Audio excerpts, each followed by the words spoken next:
पसंद जो परणो कंदड़ जोड़े के कारोकारी करार ॾेई मारण जी फतवा जारी कई, जंहिं सबब जोड़ो दरपदरी वारी ज़िंदगी गुज़ारण ते मजबूर आहे ऐं उन्हनि पारां तहफ़ुज़ जी अपील कई वई आहे। इन सिलसिले में कोट डीजी वासण नारी रेशमा धी इब्राहिम कुबर पंहिंजे सोट सिठारजा वासी नदीम कुबर सां प्यार जो परणो करण बाद शिदातपुर में पंहिंजे मुड़स सां गॾु एहतजाजी मुज़ाहिरो कंदे आहियूं त 3 महीना अॻु पंहिंजे सोट नदीम सां पसंद जी शादी करण तां बिरादरी जे बाअसरनि असांखे कारोकारी जो इल्ज़ाम हणी मारण जी फतवा जारी कई आहे त मारण वारे खे 50 लख इनाम तोड़ ॾिनो वेंदो। हुन दाहियो त परणो करण तां माइट जान जा वेरी बणिजी विया आहिनि। नारी दाहियो त संदसि अज़ीज़ अली हसन अली ॾिनो, हुज़ूर बख्श, असद, हिम्मत अली आज़म ऐं राशिद कुबर ऐं ॿिया खेसि ऐं संदसि मुड़स नदीम खे मुसलसल मोतमार धमकियूं ॾेई रहिया आहिनि। जॾहिं त नौजवान नदीम कुबर दाहियो त पसंद जी शादी करण ते साहुरा धमकियुनि ते लही आया आहिनि।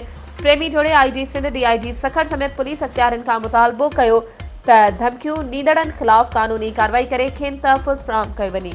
वधीक ख़बरुनि ऐं अपडेट्स जे लाइ असांजे चैनल खे सब्सक्राइब कयो ऐं हा, बेल आइकन खे प्रेस करणु न विसारिजो त जीअं असांजी हर नई अचण वारी वीडियो तव्हां ताईं पहुची सघे।